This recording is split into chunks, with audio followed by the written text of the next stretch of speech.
Comme des masques hackers, là. pour se filmer là, oui, mais ça passe. C'est pas pour une. En visage flouté, mais c'est pas pour une.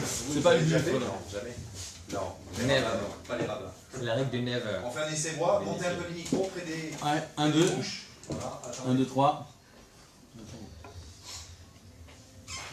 secondes. On va prendre. 1, 2. Vas-y, vas-y. Frédéric, Voilà, on commence. est-ce que vous nous 1, 2, recevez? 3. Et générique, on y va. Et on y va, c'est parti. J'avais un peu là, centré.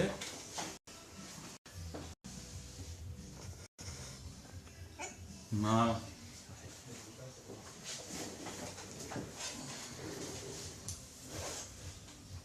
Let's go. Tu as la question? Tu en fais? Tirez au sort.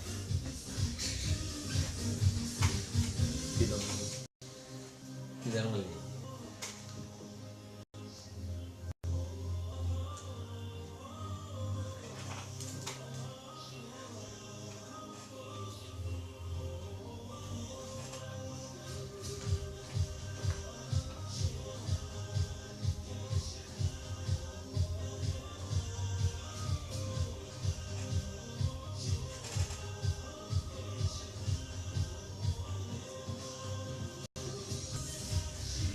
Shalom Ouvracha, cher Rabbi Nissim. Shalom, cher Rabbi, shalom à toutes et à tous. Comme chaque vendredi matin, notre émission hebdomadaire, Chavruta, avec ses 3 temps, la question de l'auditrice ou de l'auditeur, nos interventions, Divrei Torah, sermon, prise de parole, et enfin, toutes les annonces pour les jours et les semaines à venir. L'été approche, le beau temps également nous saisit, et donc nous sommes impatients de pouvoir égayer votre veille de Shabbat.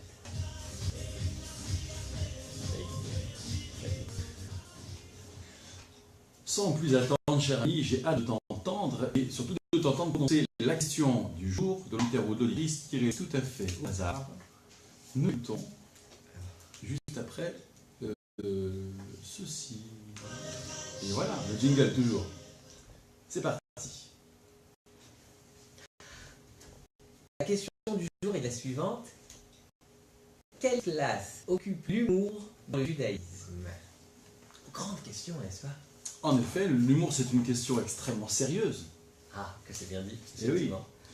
Je dirais, pour t'interpeller, t'interroger, qu'on trouve dans le Talmud une manie rabbinique de toujours commencer par un mot humoristique. Mila debdichuta, ou mile debdichuta, le mot plaisantin, les mots plaisantins pour commencer et sans doute capter l'auditoire.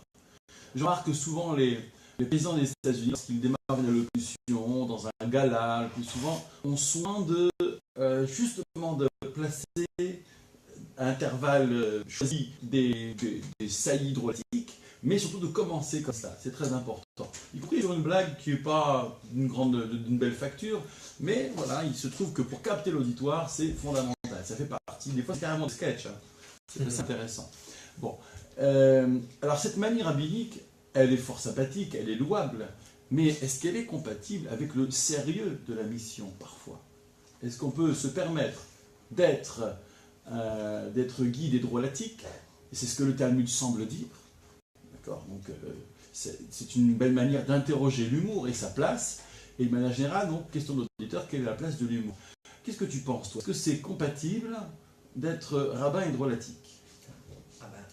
Moi, la question, elle m'inspire une scène connue dans le jardin d'Éden, lorsque...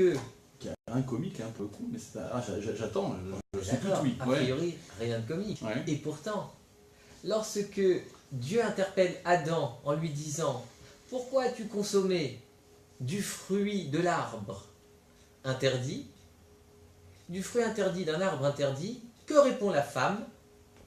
Elle me dit « C'est mon... que répond l'homme, pardon? L'homme répond « Ha-isha ishi ani va-ochal » Il m'a dit, la femme. La femme que tu as placée à mes côtés, c'est elle qui m'a donné de ce fruit pour en consommer. Si cela ce n'est une scène de théâtre comique, si tu vois ce que je veux dire, comment va comment dirais-je, comment l'épouse ou la femme, comment Ève va rétorquer à Adam, ou plutôt comment Adam va rétorquer à Dieu, mais j'ai consommé de ce fruit, certes, c'est vrai, mais finalement, moi je ne suis qu'une victime collatérale dans tout cela. C'est-à-dire que c'est Isha Asher Natatali Hi Natnali va Ochal. C'est la femme que la place à méloter qui m'a donné ce fruit. Alors moi, tu comprends le clin d'œil humoristique et caustique qu'on peut. Assez cocasse cette grille de lecture. Mais vas-y, comment tu vois ça? Ce que je voulais dire, c'est qu'en réalité, on peut très bien décrypter dans certains passages bibliques, parfois, une dimension un peu entre guillemets humoristique ou caustique, mais qui en réalité va, et là c'est peut-être le fond, va au contraire nous interpeller ou bien sur la, entre guillemets, j'allais dire la réplique, entre guillemets, ou alors l'enseignement sous-jacent. Nous savons qu'il y a de nombreux passages dans la Torah où il y a des petits clins d'œil, entre guillemets, humoristiques, mais qui en réalité sont riches en enseignement. Et finalement, c'est la preuve qu'il n'y a pas contradiction entre le sérieux d'une mission et parfois aussi la manière dont elle peut être, entre guillemets, j'allais dire, exercée. Je prendrai un exemple qui est connu. Tu as repris l'exemple de certains présidents des États-Unis. On peut citer, et ce n'est pas lui faire outrage, l'ancien président de la République, M. Hollande, qui, lorsqu'un journaliste lui pose la question sur ce qu'il pense de M. Macron et de sa politique économique, le journaliste dit « Pensez-vous qu'il pratique une politique pour les riches ?» Alors il répond « Non », il laisse un temps d'attente et il dit « Non, pour les très riches », avait-il dit, n'est-ce pas? C'est là où on voit également, et il y a aussi cet effet de surprise qui va créer une certaine peut-être attention aussi, parce qu'il est expliqué aussi que, c'est connu, en sciences humaines, notamment dans le domaine de la psychologie, il est connu qu'une personne qui est beaucoup plus détendue est beaucoup plus réceptive. Et donc peut-être qu'il y a cette fonction-là que nos maîtres avaient cernée d'ores et déjà. Alors, ouais. Va pour la réceptivité. Et effectivement, je ne peux que donner des quitus, mais tu as aussi souligné autre chose. Tu as souligné le fait qu'un bel humour, un beau trait d'esprit, comme son nom l'indique en français, témoigne d'une belle spiritualité. Exactement. On dira de quelqu'un qui pratique l'humour avec finesse qu'il est spirituel, au fond. Et que si la finesse venait à manquer, qu'il n'y a aucune spiritualité dans cet humour un peu gras, un peu... léger. Alors, léger au sens 19e. Mais il y a aussi une autre question qui se pose dans l'humour, c'est celle de la liberté d'expression, plus dit autrement, peut-on rire de tout? Et certains, suivez mon regard, se font porte-étendard de ce rire qui doit rire de tout, comme si le rire était sacré en soi, et que limiter le rire, c'était limiter la liberté d'expression, comme si rire et liberté d'expression étaient, sinon superposables, en tous les cas, j'allais dire moralement et juridiquement synonymes. Empêchez-moi de rire de tout, ça veut dire que vous me restreignez dans la liberté d'expression. Il y a dans le récit biblique, d'abord il y a des scènes cocasses, des scènes burlesques, bien sûr. Il y a dans le Talmud cette notion de Dieu qui rit, aussi, qui rit de l'humanité, qui rit du monde. Bon. Mais surtout, Hachem Yitzhak Lamo, la fameuse tournure des psaumes exploitée dans le Talmud, mais il y a aussi deux récits de rire qui, dit pourtant dans les mêmes termes, se voient opposés dans leurs effets. Je m'explique, ces rires. C'est d'abord Sarah qui rit. Sarah Kirba, elle est morte, qui dit comment je suis vieille et j'aurai un enfant. Donc c'est un rire qu'on aurait peut-être du mal à traduire dans des gestes, dans un jeu de comédien, mais il est très nerveux ce rire, mais c'est un rire. Et il est évidemment louable. Hein, on lui sait gré d'avoir ri de cette chose-là et on ne leur fait pas le reproche. Ou si, pourquoi tu ris? Je n'ai pas ri, mais ça s'arrête là. Il n'y a pas trop d'intention véritablement. Par contre, Ismaël, un peu plus tard, va rire devant Isaac, et Rachi, faisant la synthèse de différentes exégèses du Midrash, dit dans ce rire-là, il y avait idolâtrie, dans ce rire, il y avait meurtre, dans ce rire, il y avait inceste. Les trois grandes transgressions majeures qu'on trouve dans le Talmud, pour lesquelles le sacrifice est requis tellement elles sont graves. Alors c'est bizarre, parce que c'est le même mot, c'est le mot, pardon, Metzachek, s'agissant d'Ismaël, Vat Yitzhak, s'agissant de Sarah. Il faudrait savoir. En Srok Ella, Rachid dira, le rire, ce n'est que le Sechok. Donc, même mot, et qui, de manière univoque, signifie des registres terribles.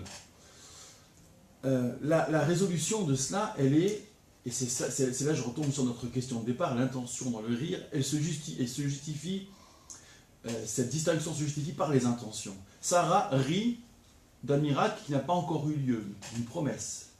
Donc pour elle, le rire lui permet de concilier sa réalité et la promesse. Conciliation ludique de deux inconciliables, disait Auboin, émile universitaire années 50, du comique. Le comique résulte de la conciliation ludique de deux inconciliables. Vous mettez ensemble deux éléments, deux personnages qui n'ont rien à voir avec l'autre, deux situations qui n'ont rien à voir l'une avec l'autre. Vous les mettez ensemble sous forme de jeu, conciliation ludique, et là vous avez du comique. C'est le tandem, c'est l'homme sérieux qui se casse la figure dans un caniveau, etc. Mais on ne peut pas s'empêcher de retenir un rire. Donc Sarah, elle va concilier deux inconciliables et de manière ludique. C'est pour concilier. Mais Ismaël, lui, lorsqu'il rit, c'est devant cet enfant miraculeux de vieillesse de Sarah, donc, qui est là devant lui.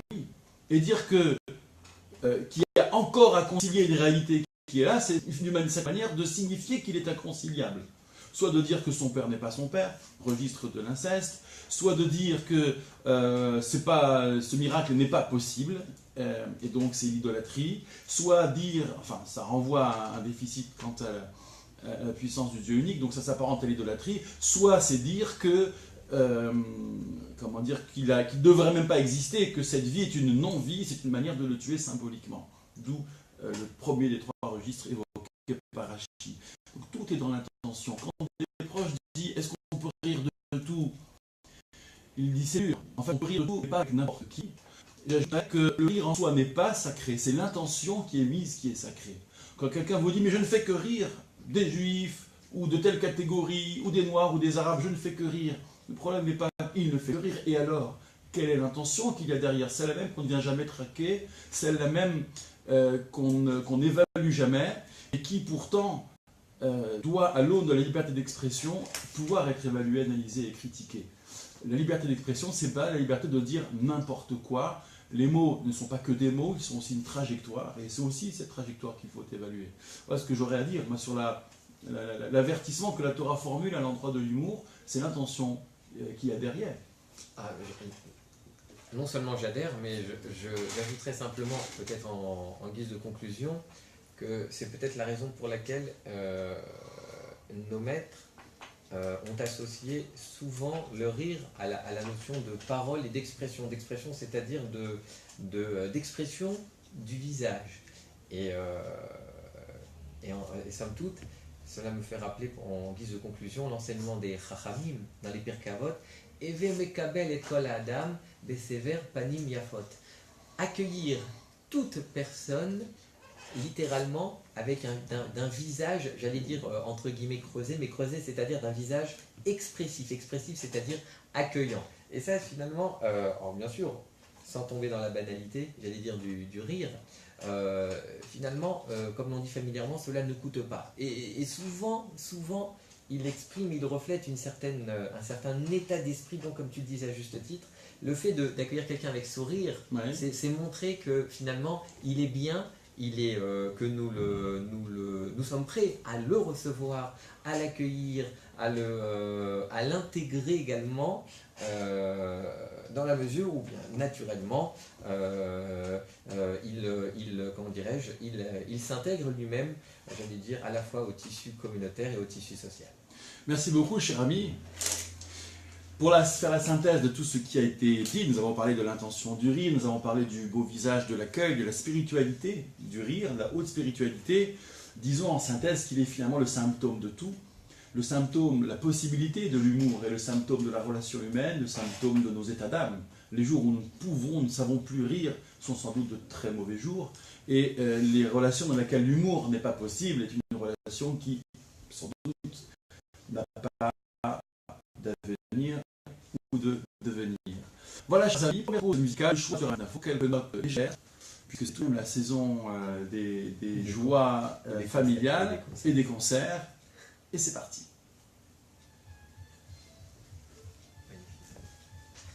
Et c'est un sujet grave en fait, l'humour. Oui. Non, bon, Un sujet compliqué. complexe et Je crois que bien traité. une conférence sabbatique. c'est un peu rapide. C'est des impros, hein, parce que la question, Ah ouais. on est censé ne pas la connaître, ou alors. Je dis la connaissance. Ok.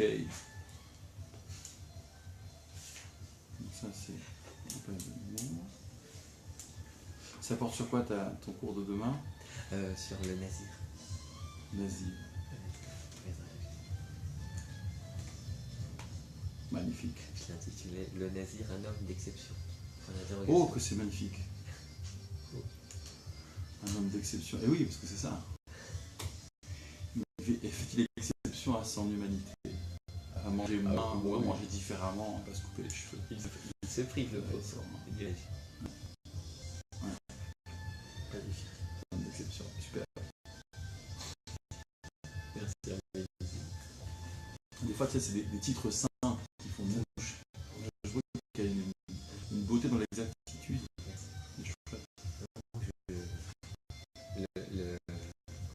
La formulation est venue. Ça va spontanément.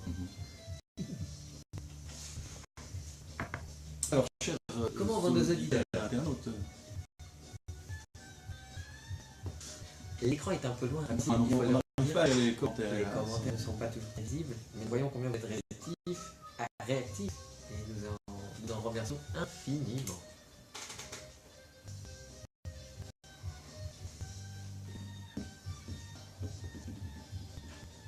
Si Frédéric s'associe à nous pour lancer, Je vois qu'il est très, oui, Frédéric était très réceptif. Hein, réceptif, exactement.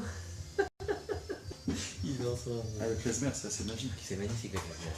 C'est l'association de. C'est un monde en soi. C'est deux ou trois instruments, une De- rythmique, De fortune, une des rythmique, fortines, exactement, Ouais, bien ouais. sûr. Une rythmique surtout. une histoire, un monde entier. Sur l'outil, sur la vie qui revit. Exactement. Ah, c'est ça. Il y a comme une ligne comme ça qui vient de cet ancien monde jusqu'à nous grâce au Klezmer. Un peu comme la transmission. C'est beau. Et j'ai découvert que certains ne connaissent pas encore Non. ce registre. Je leur dis, connaissez-vous Klezmer? Comment? Alors, je leur explique déjà l'étymologie. Clay, Ouais. Klezmer, instrument de musique. Oui. Et je leur explique que c'est une musique qui s'est forgée dans les pays de l'Est, notamment la communauté juive, mais pas exclusivement. Pas exclusivement. Tu as aujourd'hui des orchestres Klezmer, des petits ensembles Klezmer qui sillonnent toute la France, qui n'ont pas de lien organique avec le judaïsme, pour en parler. Sinon, la culture Klezmer elle-même. Bien sûr, bien sûr. Et Ouais, même c'est- en Europe, hein. Ouais, ouais, ouais. Une très belle forme. Il y a des passionnés de Klezmer, c'est ça qui est beau. Exactement. Passionné de flûte, traversière, de Clarinette essentiellement. Clarinette. Violon, percu, clarinette. Clarinette, exactement. Quoique le violon n'est pas indispensable. La contrebasse c'est bien pour la rythmique. Ah, c'est ça. On va porter du vin. C'est matinée accordéon. Ah oui, il y a un petit accordéon. Mais là, le petit, l'accordéon. normalement c'est le petit accordéon, le tout petit là. J'avais un élève qui faisait de l'accordéon. Un élève bar mitzvah. Et On dirait du Adama. tout à fait, c'est un. C'est dans la même veine. Oui, c'est la même veine. C'est vraiment c'est la musique klezmer chassidique. Chassidique klezmer. C'est excellent. On est loin d'Aznavour, je dirais quoi. Qui ne saute pas n'est pas qui ne saute pas dit. J'espère le rabbin. Attention. C'est bon là? Merveilleux morceau d'anthologie de musique klezmer.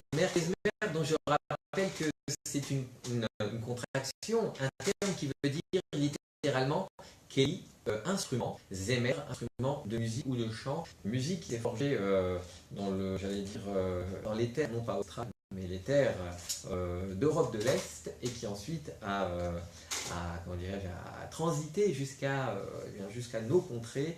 Et aujourd'hui, c'est une musique qui est partagée par de très très très nombreux mélomanes. Et encore un grand merci à Frédéric pour ce morceau de musique qui égaye notre journée ensoleillée à Grenoble et certainement un peu partout en France. Cher Frédéric Cherabinissime, nous allons passer à nos Divrei Torah. Quelques mots sur la paracha Nasso, qui est une paracha qui est peut-être une paracha de transition entre le début du livre de Bamidbar et la paracha Be'alotra, où il y aura quelques remous dans la paracha de la semaine prochaine. Je m'attarderai volontiers sur un thème qui est ô combien connu, qui est le thème du nazir. Le nazir qui, comme son nom l'indique, porte nézer. Nézer en hébreu, c'est une couronne. Le nazir porte une couronne intérieurement et sur sa tête. Une couronne, en réalité, on pourrait dire un espèce de fardeau. Pourquoi? Parce que il prend sur lui, il décide de manière autonome. La Torah ne l'y oblige pas. De quoi?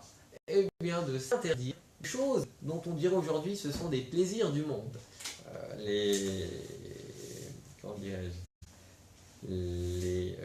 les hommes de goût, entre guillemets, aujourd'hui, ne refuseraient pas un mouton cadet. Je ne fais pas de publicité, je sais qu'il faut en boire avec modération, ou les Nikraïtes, j'espère qu'il est encore vivant, qui ont des cheveux longs, etc., ne se feront pas, ne s'interdiront pas de coiffer leur chevelure et de l'exhiber, comment dirais-je, j'allais dire habiter de leur guitare électrique.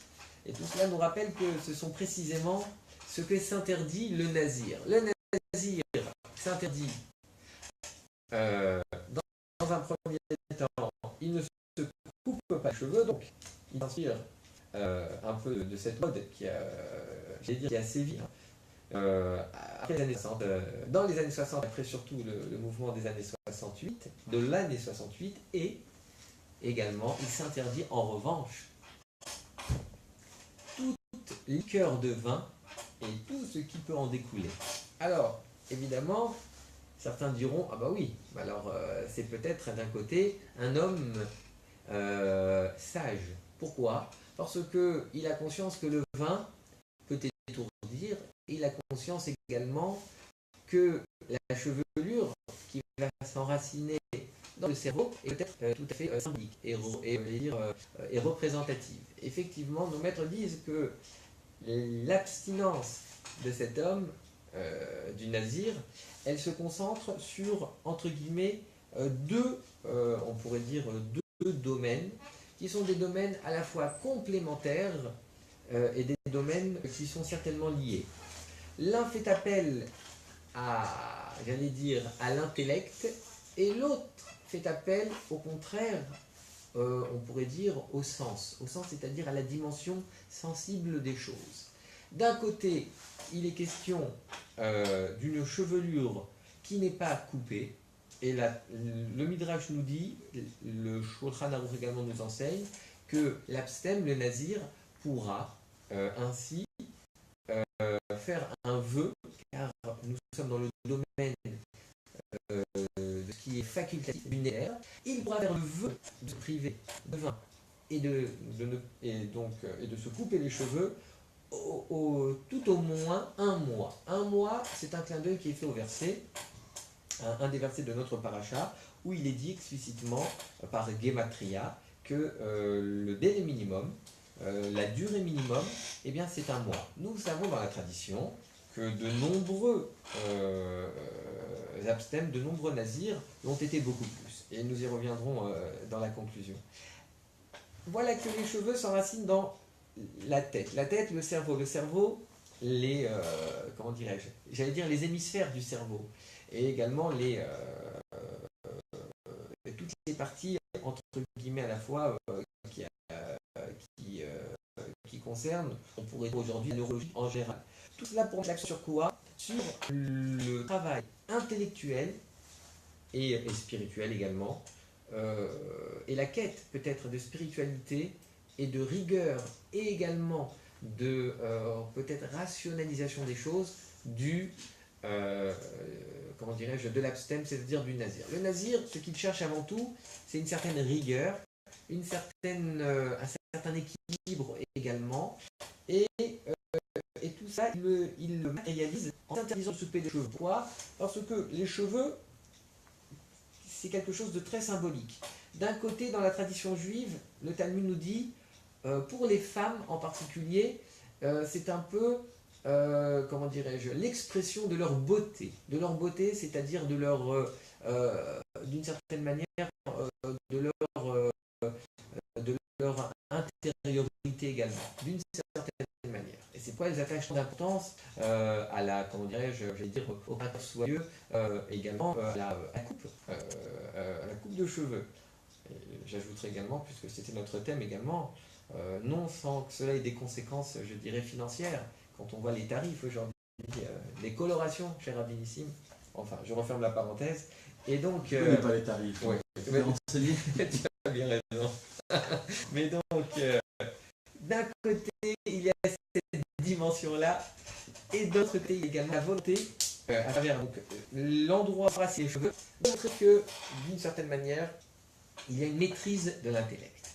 Et la dimension sensible, c'est naturellement les, comment dirais-je, les sens auxquels font appel eh bien, la consommation du vin, le parfum du vin, mais également le goût, également qu'il distille. Et bien tout cela, même si nous avons conscience des conséquences dommageables parfois que peut engendrer le vin, la boisson viticole, et bien en s'en éloignant, eh bien il désire ardemment conserver en toutes circonstances, et là le terme est fondamental, en toutes circonstances, eh bien son intellect et sa lucidité.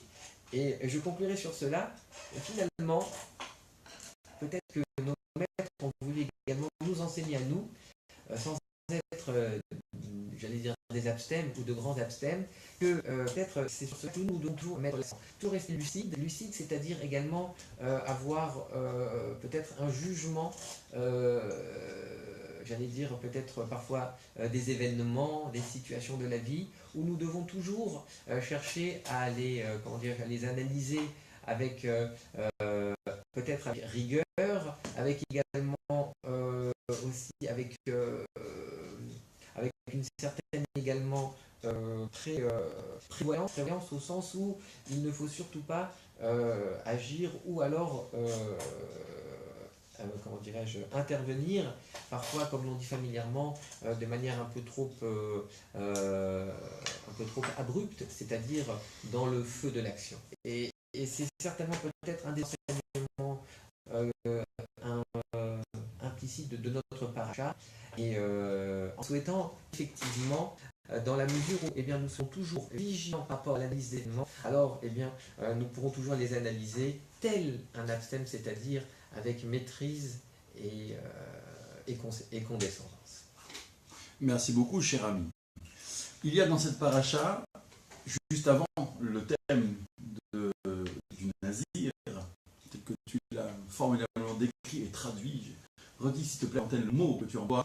L'abstème, c'est magnifique. Absolument. Donc avant l'abstème alias le nazir, il y a un thème bien curieux, scandaleux, qui est celui de la femme dite sota. Je ne vais pas vous faire ici le compte-rendu de cette section dans la paracha. Vous le verrez par vous-même et vous serez évidemment choqué du caractère très inégalitaire de la chose. Une femme mise en cause, mais en même temps par un mari peu scrupuleux. Et pour dénouer la situation, dans les os de la femme sota avec laquelle on compte opérer, le prêtre va opérer, on efface un parchemin où se trouve entre autres le nom de Dieu. Le texte de la paracha de Sota a été écrit sur un parchemin et il est effacé dans cette eau que la femme Sota va boire. Je ne vous en dirai pas plus. Le scandale est multiple en fait, et ce dernier point en est un.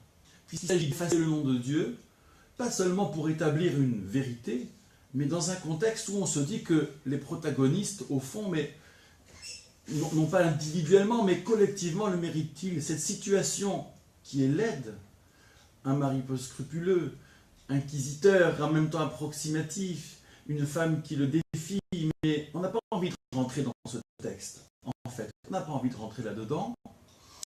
Et pourtant, c'est le nom de Dieu qui va être effacé. Alors, l'effacement du nom de Dieu, c'est une très grande interdit. Par ailleurs, ici, le même législateur qui interdit ici l'ordonne, donc acte. on ne peut pas ici juger l'acte d'effacer, mais tout de même, cela ne peut que nous interpeller. Dans le même ordre d'idée, il y a une histoire, et l'illustration est extrêmement fine qu'on trouve chez nos sages, mettant en scène Rabbi Meir, qui, je la fais courte, un vendredi soir tarde dans son enseignement à la synagogue ou à l'étude, et une femme qui discrètement l'écoutait est rentrée plus tard ce soir-là, et son mari l'attendait. Lui, il n'était pas à l'étude, il n'écoutait pas Rabbi Meir, l'attendait et rustre, parmi les rustres, la flanque à la porte un vendredi soir en lui disant « Tu ne reviendras que lorsque tu auras par cette fois craché sur le visage de ton Rabbi Meir. » Je vous passe les détails. Rabbi Meir, avant de la faire, il se fait passer pour supportant un paiement conjonctivite, quelque chose comme cela, et il fallait une spécialiste, une femme capable de murmurer à l'œil pour l'apaiser. On fait courir ce bruit jusqu'à cette pauvre femme reléguée qui, pensant pouvoir cracher sur le visage du maître, accède à cette demande pour avoir accès à lui. Et au moment d'opérer, elle s'effondre et confesse qu'elle n'est pas venue pour chuchoter, murmurer à son oreille, je pensais à l'oreille des chevaux, mais c'est autre chose, mais pour murmurer à son œil, mais pour cracher au visage. Et Rabbi Meir dira, ça tombe très bien, c'est exactement ce que je cherchais, mais en somme, personne n'aurait voulu le faire. Alors maintenant, vas-y, fais-le. Et ainsi, on comprend à la fin, elle peut rentrer, elle est grande chez elle. Et les élèves vont dire, mais qu'est-ce que tu fais? Il invoquera par cela, le nom de Dieu est passé dans un pur scandale, et c'est en soi un scandale, et bien de la même manière, je me laisse cracher au visage. Mais là aussi, notre étonnement est total. Se laisser cracher au visage pour une situation indigne, pour répondre aux caprices indignes d'une des parties. Et là aussi, on n'a pas envie de rentrer dans cette histoire. La situation est indigne, globalement. Et Rabbi Meir s'est craché au visage de la même manière que le nom de Dieu est effacé. Et là, on ne comprend plus. C'est même pas une résolution par le haut, c'est presque une résolution par le bas. Qu'est-ce que ça peut vouloir signifier? Il n'y a au fond qu'une seule réponse à ces deux indignations, c'est l'indignation elle-même. Il se trouve que le commandement biblique d'effacer le nom de Dieu pour la femme sota, d'une part, et le geste de Rabbi Meir, qui certes gère une paix relative jusqu'à la prochaine fois, parce que l'homme, le mari là-bas, chez Rabbi Meir, n'est pas mieux éduqué, la crise très asymétrique de la Torah n'est pas résolue en tant que telle. Il s'est passé une procédure qui n'a aucune sur la relation elle-même, qui n'a pas de raison de peser. Une honte endurée par la femme sota, une mise à l'index du mari, c'est pas très bien, mais il n'y a pas dit que ce couple a eu ensuite. Il dit que la honte endurée porte des fruits par ailleurs, mais le couple n'est pas censé aller mieux. La Torah a voulu nous percuter, nous indigner justement, comme le Midrash veut nous indigner, pour nous dire qu'en tout état de cause, il faut toujours agir. Même si l'honneur est flétri, même si le courage est payé de l'ingratitude, qu'importe, la tentative de résoudre la crise, ici et là, vaut mieux que tout. Et Dieu lui-même s'y met. En somme, on ne change pas les gens. En revanche, on ne peut pas être indifférent, en tout cas pas comme ça, pas dans de telles situations où les gens ne veulent pas se changer eux-mêmes. Mais nous sommes, nous, tenus de rester en éveil. Et la Torah nous percute pour nous réveiller et pour nous donner ce courage parfois d'agir jusqu'au flétrissement, pourvu qu'il y ait un peu de concorde, pourvu qu'il y ait un peu de paix, et pourvu que nous ne restions pas en paix, restions pas tranquilles dans ce qui va paraître comme un scandale. Voilà, chers amis, deuxième et dernière pause musicale pour ce matin. Medat Tassa de retour.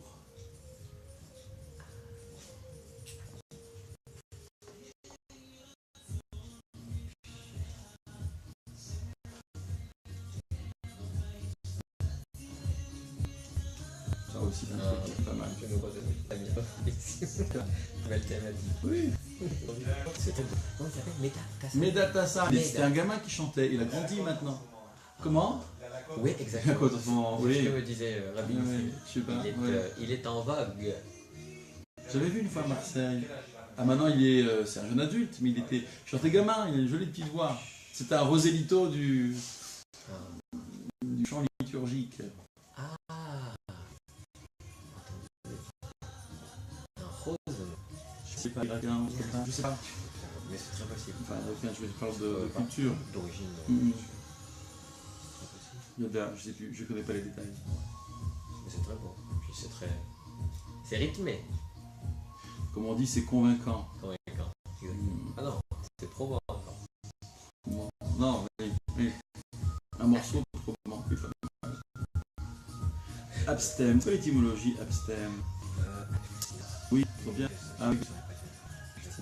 C'est une très belle chose parce qu'il y a Zirat Svomenayem. Ça marche bien avec l'idée de Nézer. Nézer dans le sens de retrait. Il y a couronne du retrait. La couronne du retrait. Couronne du retrait. Couronne du retrait. Que retrait. Voilà. C'est la traduction de Rabbi, hein. Abstem? Autant pour moi, bon, j'ai pas vu. Ok, je cherche tout comme ça. Non, non, c'est sûr. D'accord. C'est Rabbi. D'accord. Traduction de Savante alors. Traduction savante, évidemment. Exactement. Elle a pas mal vieilli finalement. Même souvent j'étais un peu sceptique. Eh ben, Mais en vrai, elle est quand même pas mal. elle- Compartiment. bien sûr, Ouais, ça dit. il avait soumis au grand rabbin de France de retravailler la traduction, la moderniser. Ça, c'est un très grand chantier. C'est un chantier, hein. C'est un très grand chantier. Parce qu'il faudrait la passer, la passer en revue, Ouais. mot à mot. Faire la nouvelle traduction Ouais. du rabbinat. Ça fait longtemps que c'est en projet. Ça, mais Je sais, et personne n'a voulu. il faudrait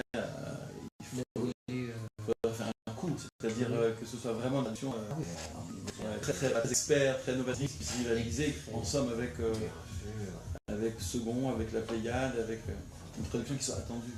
Pas juste un service Non, rendu. non, du tout, bravo. Ouais. Ouais. Créer une petite- Bien sûr.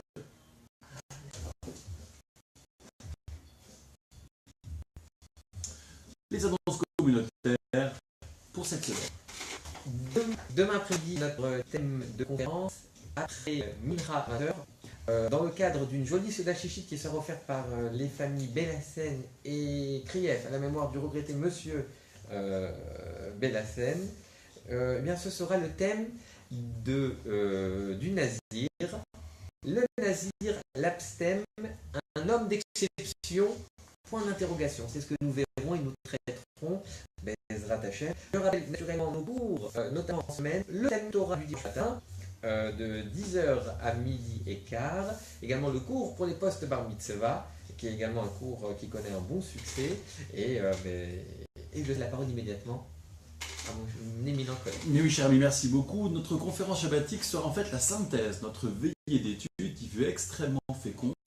Le thème général, c'était Juif par sa mère pour l'interrogation. Nous avons eu une partie d'études, une partie de débat et une partie de recherche sur le mode emploi, moi, dont je parle encore la semaine dernière à ce micro. Donc, j'aimerais vous livrer cette synthèse et tout ce qu'elle a généré dans les discussions au-delà depuis toute la semaine. Ça nous donnera un bon contenu pour cette conférence shabbatique. Donc, Juif par sa mère, un thème difficile que je ne me sentais pas d'aborder en conférence, mais avec votre concours à toutes et à tous, vous avez été nombreux à participer à cette veillée et je vous en félicite et vous en remercie. Nous pourrons donc vous livrer ce produit qui n'est pas un produit fini, il va sans dire, mais qui déjà donne de très bonnes bases de réflexion. Le Beth Midrash, bien sûr, ses activités se poursuivent toute la semaine, ainsi que le Talmud Torah. Une pensée pour Solel Ben Simon Krief qui fait sa bar mitzvah, qui mettra ses téphilines ce dimanche. Bezrat Hachem. Nous pensons très fort à lui, félicitons toute la famille. D'ici là, chers amis, Shabbat Shalom à tous et à tous. 10h30 est fini. Ah, je ne savais pas. D'accord, moi, C'est à l'école. à l'école. Ouais. Oui.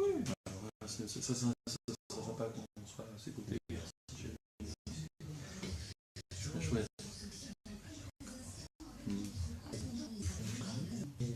Ah oui, j'ai envie. Eh ouais.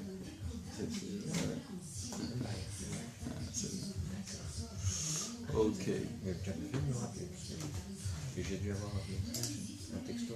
Eh oui, je sais bien. C'est le flux. Ouais, c'est le flux. Bah, ciao, mon ami. Shabbat Shalom, Mevorach. Et un grand merci à nos Je suis avec certainement acuité et passion.